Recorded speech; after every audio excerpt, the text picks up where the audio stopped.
بسم الله الرحمن الرحيم. الحمد لله رب العالمين، والصلاة والسلام على خير خلق الله محمد وعلى آله وأصحابه الكرام وتابعيهم بإحسان إلى يوم الدين. ربنا أرنا الحق حقا وارزقنا اتباعه، وأرنا الباطل باطلا وارزقنا اجتنابه. ربنا آتنا في الدنيا حسنة وفي الآخرة حسنة وقنا عذاب النار. بارزان خوشويستانم لخزمة كتابي نيابي الذريعة إلى مكارم الشريعة راغب أصفهاني جيان بسر أبين أم كتاب نازدارا یەکێکە لەو کتێبانەی کە بە معنای حەقیقی ئینسان بەخۆی ئەناسێنێ، هێزەکانی ئینسان دەرئەخا و پێشی ئەڵێ چۆن بەکاریان بێنە و لە چیا سەرفیان کە. لە دەرسانی پێشووە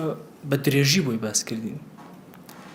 کە هێزە معنەویەکانی ئینسان چین و هێزە مادیەکانی ئینسان چین. جسمی ئینسان کامەن ئەو هێزانەی خوای گەورە پێی عەتا کردو و تیایە خەزن کردووە، و هێزە معنەویەکانی نەفسیەکانی ناو ئینسان کامانن، و ئەو هێزانە کامانن کە خوای گەورە ئەیان بەخشێ بە ئینسان بەبێ ماندووبوونی ئینسان وەکو ڕەحمەتێکی خۆی. ئەمڕۆ ئەوێ دووشتمان بۆ باسکە، ئایا لە کاری دنیەوی و کاری ئوخرەوی باعث و پاڵنەر چییە وە ئەکا لە ئینسان کە خزمەتکە، چییە وە ئەکا لە ئینسان کە ئەو ئەخلاقە بەرزانە وەکو مرۆڤ لە خۆیان دابنێ، و باسی مەوانیعەکانمان بۆ ئەکا ڕێگریەکانی بەردەمی چین. ئەم مرۆڤە بەم حەقیقەتە گەورە کە خوای گەورە خەڵقی کردووە و ئەو هەموو هێزە شاراوەی تیا داناوە، پاڵنەر بۆ ئەم چییە لەسەر زەویە ئەم کارە باشانە بکە، و ئایا مەوانیعەکان چین کە ڕێگری لێ ئەکەن. ڕەحمەتی خوا لە ڕاغیب بێ ئەفەرمێ پاڵنەرەکان لەسەرەوەی کە ئینسان کاری چاکە بکات و بە دوای فەضائیل و کارە گەورەکانە بگەڕێ، ئەڵێ لە ئوموری دنیەویە سێشت: یانە ترسانە یانە ڕەغبەتە لە ئینسانەکە بۆ هەر شتێک کە هەستەکە نەفعی هەیە بۆ دنیاکەی و ئەترسێ لە دەستی بدا. کۆی گشتی کاتێک کە سەیرەکەی ئەم تەرغیب و تەرهیبە لە ئینسانەکانە، وها ئەکات کە زۆر بە ئازایانە کارکەن. طبعا لە فقهی ئیسلامیە عەبدەکان کاتێک کە ئازاد ئەبوون باشترین کەسابەتیان نەکرد. یعنی یەکێک لەو شتانەی کە ئیقتیسادی ئیسلامی زۆر ئەجوڵێنێ، سوڕێکی زۆر گەورەی ئەداتێ، بریتیە لە مەسئلەی ئەو عەبدانەی کە ئازاد ئەکران، بۆ چووکە لە کاروانی ژیانیان دواکەوتە بوون، پەلامارێکی زۆر گەورەیان لە بازاڕە ئەدا، ئیشیان ئەکرد، شەو و ڕۆژ خۆیان بازاڕیان ئەجوڵا، چونکە ئەوانە خاوەنی مڵکیەتی با بڵێن خاصی خۆیان نەبوون، هەرچیان هەبوو سەیدەکان ئەیبرد. یەکەم جار بوو لە ژیانە کە ئەیان بینی ئەتوانە بنە خاوەنی ماڵ، بۆیە زۆر جەنگێکی گەورەیان لەگەڵ دینار و تمەنی با بڵێن ئەو زەمانە و درەمی ئەو زەمانە ئەکرد بۆ کۆکردنەوەی داهاتێکی گەورە، و بازار بەهۆی ئەوانەوە ئەجوڵا. بۆچی؟ چونکە تەرغیبێک لەوانە هەبوو بۆ کۆکردنەوەی ماڵ، و تەرهیبێک هەبوو ئەیان زانی کە عومریان بەرەو کۆتا ئەڕۆ کەمی ماوە، ئەیان ویست گەورەترین سەروەت لەو کاتانە کۆ بکەنەوە. ئەفەرمێ خاڵی یەکەم بۆ کاروباری دنیاوی فعلی خێرات لە دنیا ئەمەیە، بریتێ لە تەرغیب و تەرهیب. دووەم، ئینسان دائیمە طەبیعەتی ئاوایە، حەز ئەکا خەڵک سوپاسی کەن، ستایشی بکەن، و حەز ئەکا زۆر یان با بڵێن ئەترسێ لەوەی کە خەڵک ذەمی کەن، سەرزەنشتی کەن، سەرکۆنەی کەن. ئەمەش وای لێ ئەکا کاری خەیری دنیاوی خۆی زۆر زۆر بکە، لە دنیا ئیشی زۆر باش بکە. طبعا ئێمە زۆر کات لە مەفهومەکەی ڕاغیبەوە ئێمە دنیا بەجێ ناهێڵین بۆ کافر ئەبەدەن. ئەو فکرێکی ئیسلامی نییە کە بڵێن با ئێمە زۆهدکەین و کابرای کافریش پارە بەرێ، بەعکسەوە باشترین پارە لای کەسی موسڵمانە. موسڵمانە ئەزانێت لە بازاڕە چۆن کۆ ئەکاتەوە، چۆن پەلامەرەدا، و ئەویشە ئەزانێت کە چۆن سەرفەکە. بۆی ئەگەر موسڵمانێکتان بینی هەڵپەی زۆر گەورەی ئەکرد لە بازاڕە، بزانەوە زۆر دیندارە. ئێمە طبعا ئەم نەزڕەیە لە ذهنی ئێمە بەعکسەوە، وا تەسەوورەکەین ئەو کەسە زۆر کەمە، بەڵام بەعکسەوە ئەوە کەسێکە خۆی و چەندینی تر لەگەڵ خۆیان ئەژێنێ، دروستیان ئەکە. بۆیە ئەم باعثە ڕەجای حەمد خەڵک سوپاست کە کە تۆ هاوکاریان ئەکەی، ئەترسی لەوەی زەمت کەن، بەتایبەتی کۆمەڵگە بە عام بەگشتی ئەو وات لێ ئەکا کە تۆ پاڵنەرێکی زۆر بەهێزە وی تۆ کاری خێری زیاترکەی.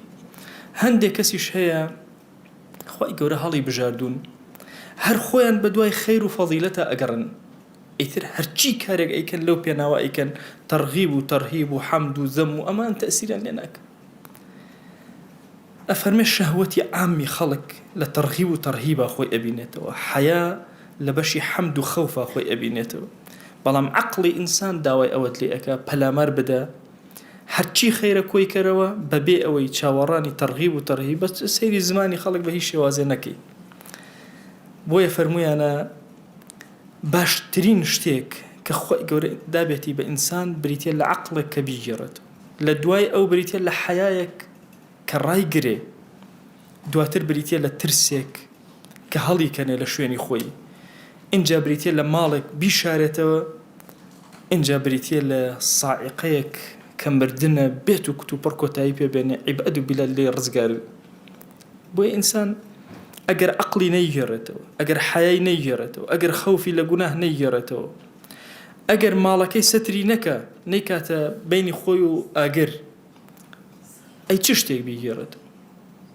ئیلا مەگەر ئەو کاتە ساعقەی مردن بێتە سەری و بیلاد و عیباد لەسەری ڕزگار بن.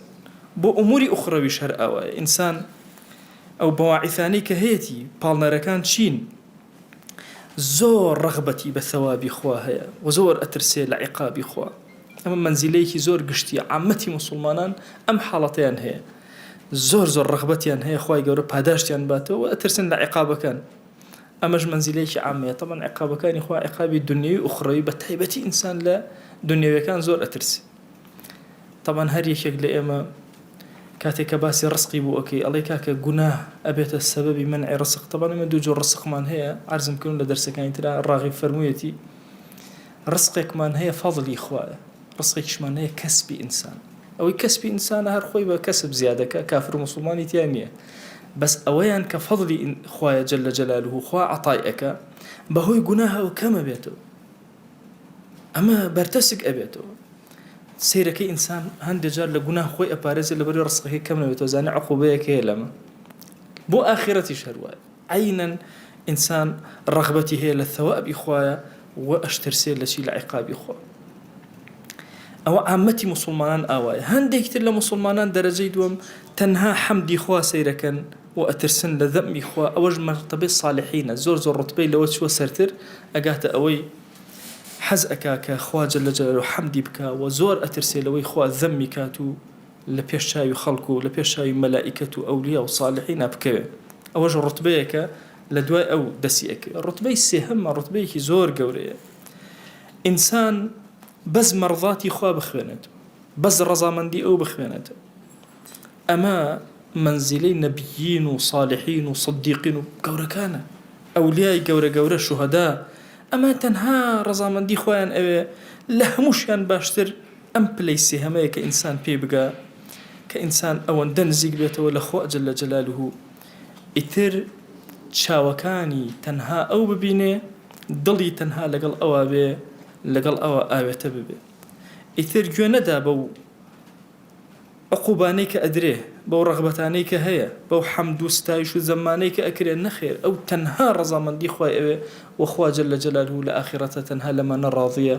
ڕەضی الله عنهم ورضوا عنه کە مفەسرین ئەفەرمون خوا لە کەسێک ڕازیە کە ئەو لە خوا ڕازی بێ، بە هەموو شتێکی خوا جەل جەلالوه ڕازی بێ، بەرزە نزمە چۆنە ئەو هەر ڕازیە، هەر ڕەزامەندی دەرەبڕێ. دي أمانة واصبر نفسك مع الذين يدعون ربهم بالغداة والعشي يريدون وجهه. كور آرام بقرا لقل أوانا جيان بسر بركة بيانيان وإيواران خريكي بارانوان لخدا جل جلاله هيج ما بستيكان يريدون وجهه بس،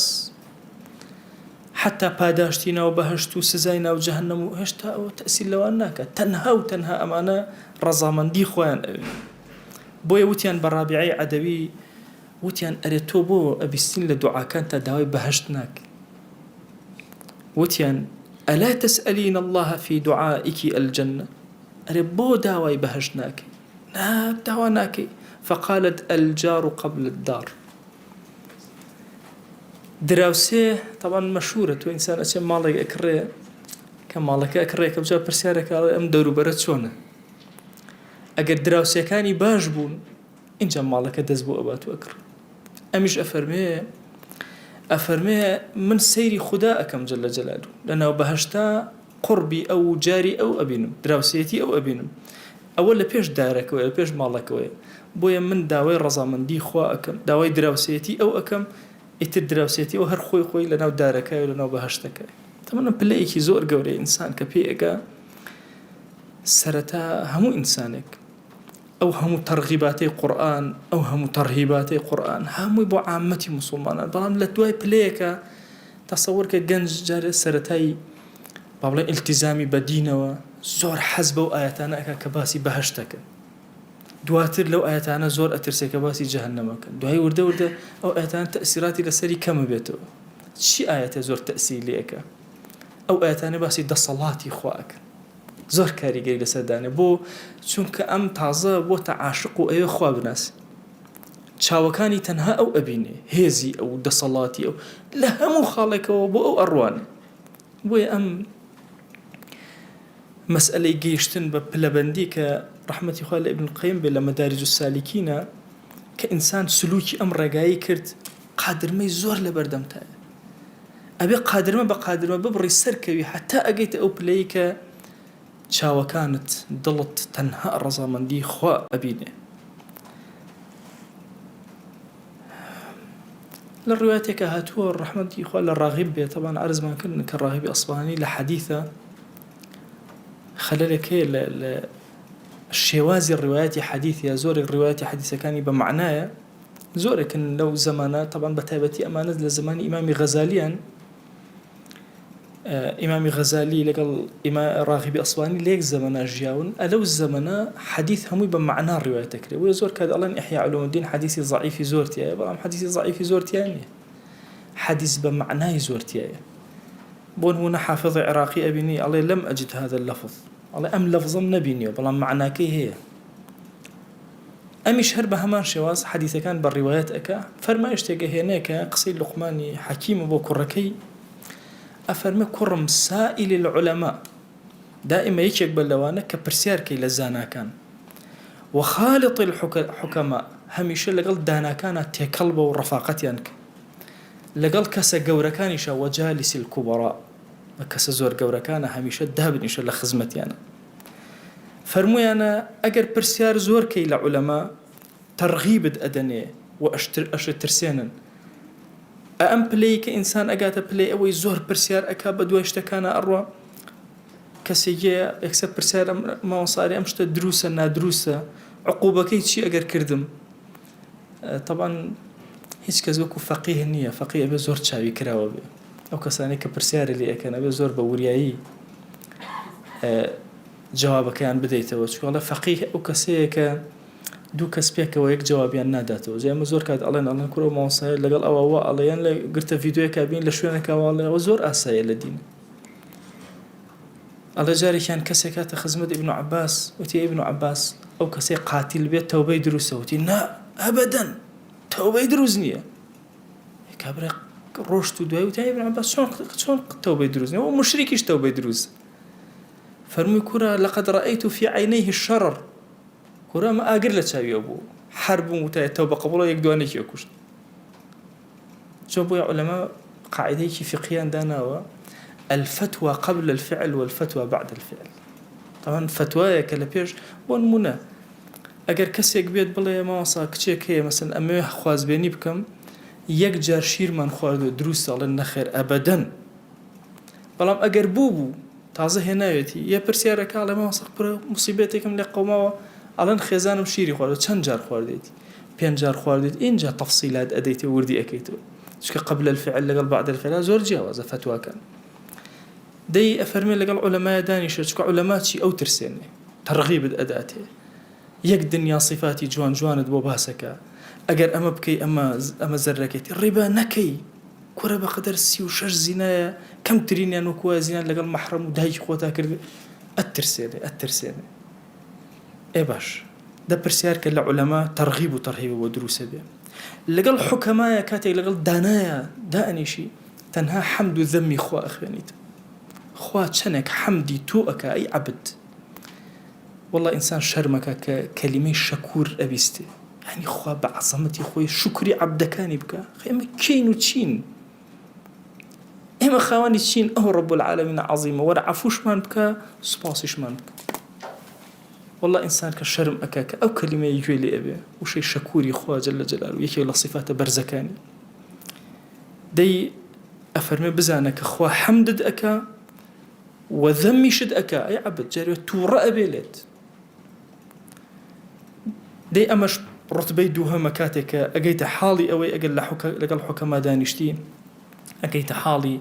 حەمد و حاڵی ذەم ئەگەر لەگەڵ کوبەڕا و کەسە گەورەکانە دانیشتی ئەو کاتە چاوت تەنها باری ئەبینێ خدا ئەبینە جەلە جەلالوهو الله ئەبینە جەلە جەلالوهو هەرچی شتە بەلایە بچووک ئەبێتەوە تەنها خودی خوا جەلە جەلالوهو ئەبینێ بۆیە ئینسان بەمانە ڕەغبەتی بۆ دروست ئەبێ هەندێکمان لە مەقامی تەرغیب و تەرهیبن هەندێکمان لە مەقامی حەمد و ذەمانەوە بەواعیثن پاڵنەرن بۆ ئێمە هەندێکیشمان گەیشتوێتە ئەو ئاستەی کە تەنها خدا ئەبینین بۆیە لە ئیحسانە طبعا ئیمانمان هەیە عەقیدەمان هەیە وتارێکم هەبوو لە عەقیدە گەورەتر هەرچ کەس ئەکرد تووڕە و تخواوە عینوانە لە عەقیدە گەورەتر چی هەیە لە عەقیدە گەورەتر کاکە ئیحسان لە عەقیدە گەورەتر ئیمان عەقیدەیە پلەیەک هەیە لەو بەرزتر کە پێوتێ ئیحسان طبعا لە کوردیە ئیحسان تەرجەمە ناکرێ خودابینی كأنما لهمو لحظة كاتو خوا أبين هابليكي أوان دبرز أما نهمويان بالنرن بوتو كهرتشي أو أخلاق برزاني راغب لبيشترا باسي كردو هار همويان إنسان أم بالنرانا بالي بيوبنن كجيبا جيانك ناوي خوي دروي خوي لبردم آوانا أوستيت شون دروي رككا أبي ناوشي أو ركرد بي شون جلكاني دقأكا أبي الصفات كاني شو أخلاق كاني ناوشي أو دق أي موانع كانش أفرمي هرشي موانع كوي كيتو دوشتا أو دوشتا يا قصور يا تقصير أم دو كلمة بشرح كم إتل مفهومك راغبتي قصور اشتيك بدسي خود نية دوستيكم هبو إسلامي بو مسؤوليتي شي هبو طبعا نيئتواني سجدة بري توشي حالاتێکی پشت ئێشە بوو بەسەر کورسیەوە نوێژی کرد و سوژدەی نەبرد دۆستێکم زۆر سوعبەتی بوو بۆ خوا مەسئولی ئیسلامی ئەناسم تا ئێستا سوژدەی بۆ خوا نەبردووە باشە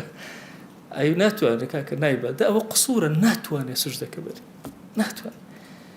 بڕواکەن گەنجەکە ئێستا هەتا گەنجن سوژدەی زۆر بەر ڕۆژێکی ناتوان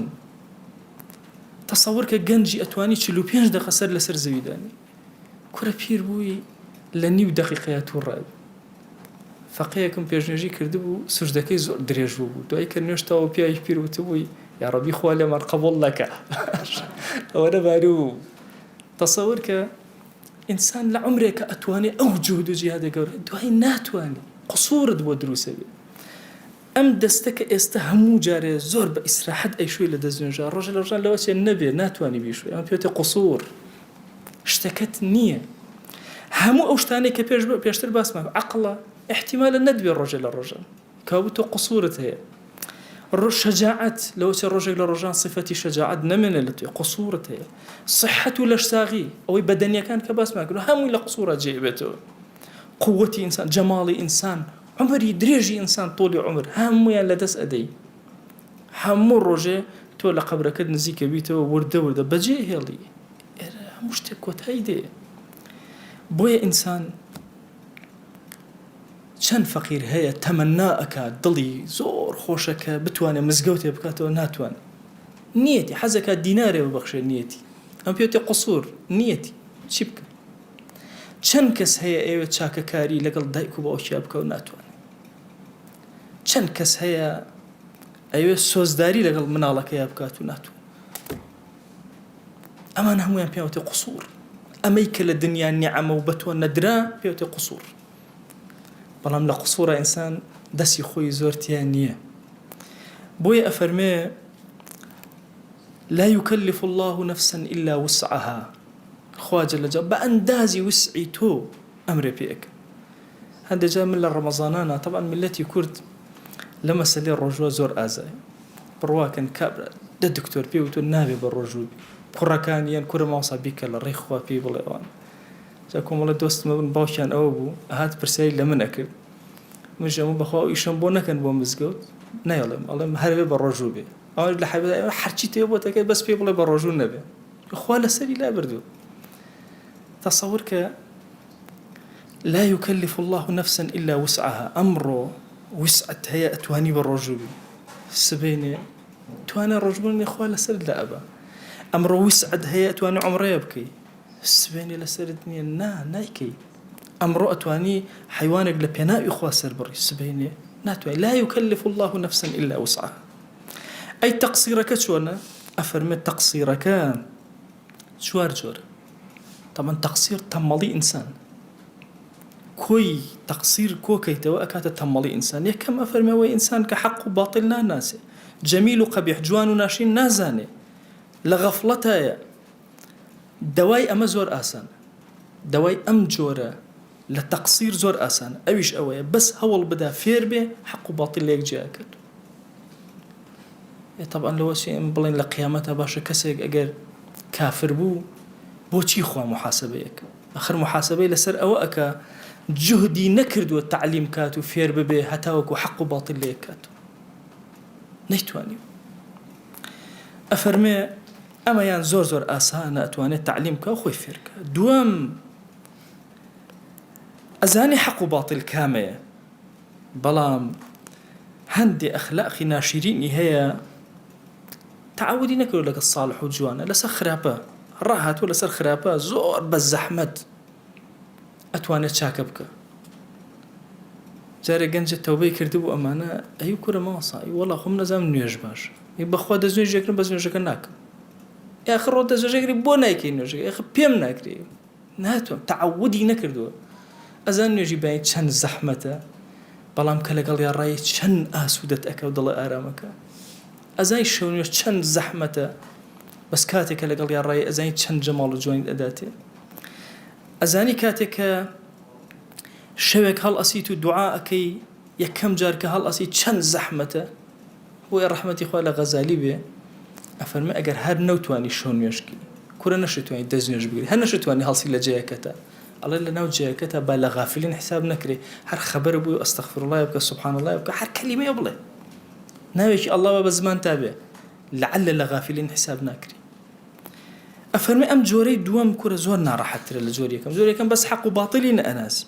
ولا بس أمان حق باطل أناسي بلام رانهات ولا سر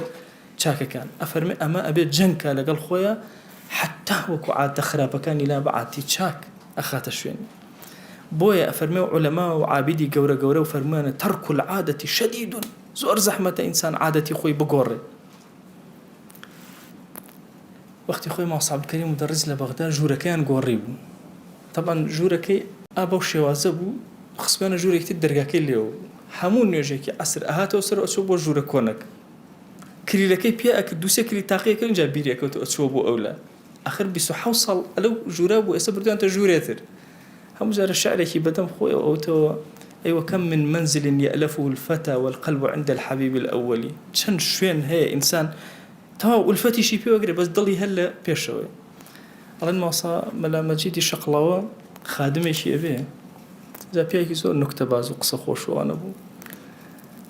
الله بخادمك الله باش أوتو ضل لنا يبو مسيحيتي وأنا الله زوم مسيحي بو مسلمان بو الله نا والله قربان الله حيج ضل لنا الله نا والله بس شمان كليو رمشان يملك كنيسة والقلب عند الحبيب الأولي ضل لا حبيبي كم خوش بيستي كم بويا أفرم تركي عادة زور زحمته اشتيك عادته بيه وقرتو تركيك زور بأستم إنسان بويا أبيني بيا إشي بيري خواناز للسرمرقة أجد تسبيحة كي بدأ يبدأ بردوان بنجكي أجولين ما صام لا حماميني إمامي لكن ما صام لا محمو إمامي باوشان للسرمرقة شو ما خزمتي حش يعني كنا أجولا بس أم بنجي أجولا بنجي تسبيحة كي أجولا أتزاني كحياتي بر حياتي كاتي بانجي جولي كي بحال هبو هستي أكل إيه بتشي ومزقوت مەسەلەی تەرکی عادەت زۆر زەحمەتە بەڵام ناممکینیش نییە زۆر عادەت هەیە لە ئینسانە ئەتوانێ بێگۆڕێ زاڵ بێ بەسەریا وەکو پێشتر ڕاغی بۆی باس کردین خراپە لا بەرەو بە جەنگ چاکە بخاتە شوێن چەند کەسە بۆ چەند ساڵ جگەرە خۆر بەسەر ڕقی لە جگەرێ هەر ڕقی لێ بێت و ڕقی لەو مەجلیسە بێتەوە جگەرێت یا بخورێ بۆ چووکە جەنگی کرد لەگەڵ خۆیان سەرکەوتنی بەدەستهێنا سێهەمین دانە اعتقادی هەیە کە ئەوە باڵتیلە ئەوە قەبیحە باشە ئەوە باشە ئەوە خراپە ئەوە جوانە ئەوە حەقە هەمووی ئەزانێ بەڵام زۆر زەحمەتە ئەم کەسە اعتقادی هەیە و هەوڵیشی داوە لەسەر چاکەکان خۆی ڕاهێناوە ئەوەشی نییە ئولفەتیشی نییە بەڵام ئەم کەسە ئەوێ ئەم خراپانەی کە هەن لە دەوروبەریە یان ئەم خراپانەی کە نزیکی کەوتونەتەوە ئەوێ یەکەیەکە وەکو بڵێ تاقییان کاتەوە دەستێکیان بۆ ببە کە ئەنەما ئەم کەسە کەسێکە گومڕان نییە لە گومڕا خراپترە وەکو فاسق ئاوایە دەست ئەبا بۆ ئەو خراپە ئەو خراپە ئەو خراپ نازانێت لە کام خراپەوە گیرۆدە ئەبێت و ئیتر ناگەڕێتەوە ئەفەرمی ئەم جۆرەش زۆر زۆر زەحمەتە چونکە ئەمە لە فەسادا زیادە ڕەوی کردووە ڕۆچووە خۆی نەپاراستووە لەگەڵ ئەوە ئەهلی خێریش بوو خەلەت وعملا صالحا وآخر سيئا سەبان زۆر کات ئێمە هەمیشە گەشتبینی ئەدەینە خەڵک بەڵام ڕەشبینەکەش هەروەهایە لایەنەکەی تر جاری وهەیە ئینسان 99 پلە چۆتە سەرەوە بە یەک هەڵەیەتەوە بۆ پلە یەک ڕەحمەتی خوا لە مۆسا سعیدی نورسیبی ئەفەرمە جاری وایە یەک خەرمانی گەورە و ئەەکەیتەوە بە یەک دەنکە شخارتە ئیسوتێن ممکنە خراپە سفرت کاتو ئەفەرمێ چوارەمین دانە ئەمەیە کاکە چاک و خراپ ئەناسێ کورە زۆر ئازایەژاش ئەتوانێت هەرچی چاکەیە بیکە کەچی دەست بۆ چاکەیەک نابە پەلاماری خراپەکان ئەدا لە خراپەکارەکانە محاولەکە خەڵکی تر توشکە لە حەدی خۆی تەجاوزی کردووە فاسدێکی زۆر شەڕیرە ئەسڵان شکاندنی ملی خەڵکو و پەلاماردانی خەڵکو و سفەتی سەبوعی زۆر بەقووەتە پەلاماری هەموو کەس ئەدا غەیبەتی ئەوەکە لەو کەسە ئەدا زوڵم لەم ئەکا ماڵی ئەوە ئەخوا ناوەستێ چێژش لەمە وەرەگرێ طبعا ئینسان لە قۆناغێکایەتە حاڵی ئەوەی چێژ لە خراپە وەرەگرێ ئەفەرمێ ئەمە لە هەموویان زەحمەتتر ئەمە لە ناو مانعێکی زۆر گەورەیە ئەفەرمێمە زۆر زەحمەتە وەرە کەسێک وەکو گورگ وا بێتەوە وەرە پەروەردەیەکی بتوێ ساڵحیکە وەکو مەڕی لێکەی ناکرێ چونکە سیفەتە جیبیلیەکەی خۆی وهای لێ هاتووە پەلامەر ئەدا وەکو گورگ یان ئەفەرمێ غەسل المەسحی مەسح بریتیە لەو چادرە ڕەشەی کە هەڵ ئەدرا مووەکان خۆی ڕەشە بیرکەرەوە موویەک بێنی بیشوێ بۆی سپیکەیتەوە ئەخە خۆی ڕەشە سپی نابێت زۆر زەحمەت بۆ یاخیشی بکە هەر چارەی نییە ڕۆژە لە ڕۆژە هەڵەیاتەوە ئەفەرمەم جۆرە زۆر زۆر زەحمەت وی ئەفەرمە دەی بزانە یەکەم دانە لەمانە جاهیلە نازانێ دووەم لەمانە گومڕایە باشە ئەزانێت چاک و خراپ کامەیە بەڵام کۆمەڵێ عادەتی کردو بە کۆمەڵی خراپە وەڵێ سێهەم فاسقیشە لەگەڵیە فسقی هەیە چوارەم فاسقیش و شەڕیڕیش ئەڵێ بزانە لە کام قۆناغی لەمانە و لە گوناهەکانە لەکوێی چونکە پێشتر و فەرمووی ئینسانەکان هەندێک جار لە هەندێک صفاتە ممکنە شەڕیر بێ ئەو کەس ئەمە لە غیبەتە حەز بە ئێشی غیبەت ناکەین ئەوە هۆکارەکەی چییە بووینەتە شەڕیر لە غیبەت خەریکە بەلامان و ئاسایی ئەبێتەوە باسی خەڵکەکەین ئازار ناچێژێت دڵمان ئەوە بووینەتە شەڕیر لە صفەتێکە بەڵام تۆ سێری گەنجی کوردکەن طبعا گەنجی کورد لە مەسلەی دزی و ماڵدۆزینەوە زۆر عەجایب هەر ئەسڵن گەنجێک نابینی خەو ببینێ مەسەلەن بڵێ وەڵا بۆ نمونە لە خەویا بچێ ماڵی دراوسێکەی ببڕێ و بدزێ و شتی وە هەر بە خەویش نابی چونکە زۆر ساف وسە جارێکیان لە گەنجێک دوو گەنج نیوە شەو تەقیان نا لە دەرگا یا ئیلاهی ئەمانە چیان ئەوێ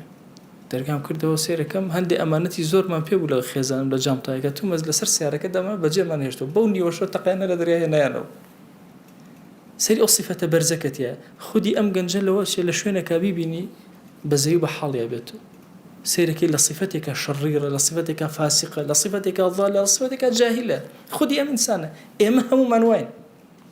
کۆمەڵی مەوانع هەیە تەقسیراتمان هەیە ڕایگرتوین هەر یەکەمان کۆمەڵە صفاتی زۆر لاواز تەممەڵی بێکەڵکیمان هەیە صفەتی ئازا و چاکیمان هەیە گەنجیوانمان هەیە بڵێ وەرش کێوی شندوێن بۆ گوازەرە بۆ تێگوازێتەوە بڵێ ئەدەی کتێبە بخوێنەوە ئەڵێ برا ڕۆ کتێبێ باش دنیای لێتەوە یەک هەشمانە حتا ئەتوانای کتێبێ بخوێنەوە بلۆکێکی پێ لامەدە ئەوەیە لە هەندێک صفاتە بێ لە هەندێک صفاتە لاواز کەوا بوو ڕاغیب ڕەزا و ڕەحمەتی خوای لێبێ بە ئێمە ئەڵێ کۆمەڵێ باعث هەن باڵت پێوە ئەنێن بەرەو چاکەکاری لە هەموو صفاتێکدا کۆمەڵێ ڕێگریشن لە هەموو صفاتێکتا ڕێت لێگر بەهێز بە عەبد بەهێز بە ئینسان خۆت بناسە ئینسان خۆت کۆکەرەوە ئینسان خۆت دروست کەرەوە ئینسان هەنگاو بنێ بەرەو سەرەوە بەرەو لای خوددا لەعەل یەکێک ئەبی لەو ئەولیا گەورانەی لەو ئەقسەم عەلە الله لەئەبەڕەهو سوێن بخۆی بەخوا خوا سوێنەکەت نەشکێنێ خوای گیان ئێمە ئەم شەو لەبەر خاتی تۆ کۆبووینەوە داوای عەفوت لێ ئەەکەین داوای ڕەحمەتت لێ ئەەکەین داوای بەزەیت لێ ئەەکەین داوای ئارامت لێ ئەەکەین داوای کەڕەمت لێ ئەەکەین یا ڕەبی خوای گیان کەڕەم و ڕەحمەتی خۆت بەسەرمانە ببارێنە عەفومان کە یا ڕەب العالەمین گوناه هەیە بە ئاشکرا کردومانە عەفومان کە گوناه هەیە بە پەنهان کردومانە عەفومان کە گوناه هەیە کەس نەیزانی و کردمان عەفومان کە گوناه هەیە بە ئاشکرا کردمان و گوێمان نەدایە عەفومان کە گوناه هەیە لەمەوە پێش کردومانە عەفومان کە گوناه هەیە لەمەوە دوا ئەیکەین و فریای تەوبە ناکەوین عەفومان کە ئیلاهی بەخوا ئێمە دینەکەی تۆمان خۆش ئەوێ ئیلاهی قەسەم بە تۆ محەممەد المستەفامان عەلەیه الصەلاة وەسەلام خۆش ئەوێ بەخوا حەز بە حوکمی دینەکەی تۆ ئەکەین یا ڕەب العالەمین بەڵام پەروەردگارە ئێمە لە زەمانێکی فتنە و فەسادا ئەژین گوناهەکان دەورەیان گرتوین هانامان بۆ لای تۆ هێناوە یا ئیلاهی تۆ خۆت سەرپەرشتیمان کە مەمان دەرەدەسی خۆمان لە خراپەکان دوورمان خەرەوە بمان خەرە سەر چاکەکان نێوچەوانمان بگرە بۆ خێر یا ئەکرەم الئەکرەمین یا ئیلاهی قەت سپاردە لای تۆ زایە نەبووە زایەمان مەکە یا ڕەب العالەمین وا خۆمان دایک و باوکمان خێزان و مناڵ و هاوسەر و خێزانەکان هەر هەموو خوایە تەسلیم بە تۆ ئەکەین ئومەتی پێغەمبەر صلی الله علیه وسلم سپاردەی تۆ ئەکەین لاوەکان سپاردەی تۆ ئەکەین یا ئیلاهی زایەمان مەکە لەم زەمەنی فەسادا یا ئەکرەم الئەکرەمین خوای گیان دامەزراومان کە لەسەر ئەم دینەت عاقبەتمان پڕ خەیر کە یا ڕەب العالەمین ئیلاهی داوات لێ ئەکەین بە ناوی جوانت بە صیفەتی بەرزە بە ئیسمی عەظەمت ئەگەر گرفتێکمان هەیە بۆمان چارەسەر کە ئیلاهی ئەومان دڵی نائارامە ئارامی کە ئەومان بێحاڵ و ماڵە ماڵداری کە ئەومان بێ مناڵە مناڵی پێ عەتا کە ئەومان بە مناڵە مناڵی ساڵح کە ئەومان کەم ڕزقە ڕزقی حەڵاڵی زیاد کە ئەومان نەخۆشە شیفای بۆ بنێرە خوایە شیفا بۆ ئەو نەخۆشیان نەمان بنێرە کە ئەزانین و نازانین خوایە شیفا بۆ نەخۆشیە مادی و معنەویەکانمان بنێرە یا ئیلاهی ماڵەکانمان ئارام کە یا ئەکرەم الئەکرەمین خوایە بۆ خاتری گەورەی خۆت بە بەزەی خۆت مامەڵەمان لەگەڵا کە یا ڕەب العالەمین بەخوا پەروەردگارە ئێمە لە بەردەم دیوانی تۆیان ئەگەر چی زۆر کرچ و کاڵین لە تاعەتە ئەگەر چی ڕەشین بە گوناه بەڵام بەخوا سەیری ڕەحمانیەتی تۆ ئەکەین سەیری ڕەحیمیەتی تۆ ئەکەین تەقە لە دیوانی تۆ تەنها بە ڕەحمان و ڕەحیم ئەدەین تەقە لە دیوانی تۆ بە ڕەئوفیەتت ئەدەین دەیخوایە بەهانامانەوە وەرە دوعاکانمان قبوڵ کە بەرزمان کەرەوە لەسەر ڕێبازی سالیکین و صالحین و پیاوباشان یا ئیلاهی ئاراممان پێ بگرە خوای بمان گێڕە لەو عەبدانەی دڵیان بەخواناسی گەش ئەبێتەوە خراپە لە دڵمانە ناشرین کە یا ڕەب العالەمین یا ئیلاهی لەم دنیای سەرمان بەرز کە لەو دنیا سەرمان بەرز کە یا ڕەب العالەمین خوایە داوا لێ ئەکەین بە گەورەی و ڕەحمەتی خۆت سڵاوی دڵی ئێمە بگەێنە پێغەمبەر صلی الله علیه وسلم یەک ناومان لە خزمەتیا بێنە یا ئەکرەم الئەکرەمین ئیشتیاقی و خۆشەویستی دڵی ئێمە پێ بگەێنە یا ڕەب العالەمین خوایە داوا لێ ئەکەین بە ڕەحمەت و بەزەی خۆت بە کەڕەمی خۆت بە غوفرانیەتی خۆت یا ئیلاهی هەر هەمومان لە بەهەشتا کۆکەرەوە یا ئیلاهی بە خزمەت پێغەمبەرمان صلی الله علیه وسلم بگەێنە بمان گێڕە لەو عەبدانەی کە بە ڕەزامەندی تۆ یا ئیلاهی لە ساحەی مەحشەرە ئەوەستن بمان گێڕە لەو عەبدانەی کە بەسەری بەرزەوە نامەی عەمەلیان وەرەگرن بمان گێڕە لەو عەبدانەی کە دڵیان زۆر شاد و گەشە لە ساحەی مەحشەرە بمان گێڕە لەو عەبدانەی کە چاوە چاویانە ئەولیا و صالحین و ئەنبیا ببینن بمان گێڕە لەو عەبدانەی كتشاوى تشاوي أنا محمد المصطفى عليه الصلاة والسلام ببينا خويا جان أم دعانا من لقبولك خويا جان أم دعانا من لقبولك خويا بو خاطري قوري خود أم دعانا من لقبولك آمين آمين والحمد لله رب العالمين وصلى الله على سيدنا محمد